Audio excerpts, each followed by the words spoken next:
हेर्नु दाइ माछा माछाको कुरा छोड भाइ साँचै कुरा अरे नि हिजो तिमीलाई मैले एउटा कुरा भन्छु भने थिएँ के कुरा ठ्याट हाम्रो वसीको कुरा थाहा छैन तिमीलाई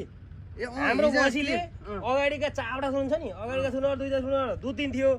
पछाडिको एउटा सुनहरु घिउ दिन्थ्यो अर्का सुनहरु चाहिँ दही दिन्थ्यो जाने हो तिमीले यो कुरा एकैचोटि हो के ठ्याक्क झामारे चप्प हो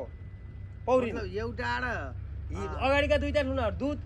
पछाडिको एउटा सुनहरु घिउ अर्को सुनहरु दही हो के पताउने हो मैले यो कुरो नपत्यार के अर्थ भएको कुरा नि हाम्रा पनि त्यस्तै एउटा भैँसी थियो दिङबाट ल्याएको हेर्नुस्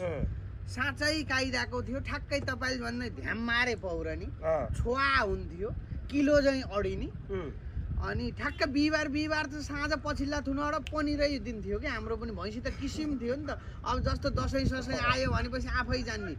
कुराउने घोट्नै नपर्ने दुहेपछि कुराउने एकछिन 5 मिनटपछि त दुध अटोमेटिक कुराउने हुने भैँसी किसिमको थियो नि तपाईँ कहाँ भन्दा हाम्रो आएको कि त्यही भैँसी होइन होला के होला घुम्दै चाहिँ जहाँ पनि जान सक्यो नि तर भैँसी किसिम थियो हाम्रो पनि त्यसपछि कुराउनु त भैँसीको कति खाइयो दाइ पनिर बिहिबार दिन्थ्यो तपाईँ काल सिधै घिउै हो ठाडै हो कि हाम्रो त केही होइन कि त्यही तिम्रो चाहिँ कि ढ्याम मारे पौरिनी हो ढ्याम मार्नै पर्थेन कि हाम्रो त कहिले काहीँ पौरिन नि म्युजिक सुनाइदियो भैँसीलाई वर्ष उठे जो लाउँथ्यो फेरि किसिम थियो भैँसी पछि बेच्यो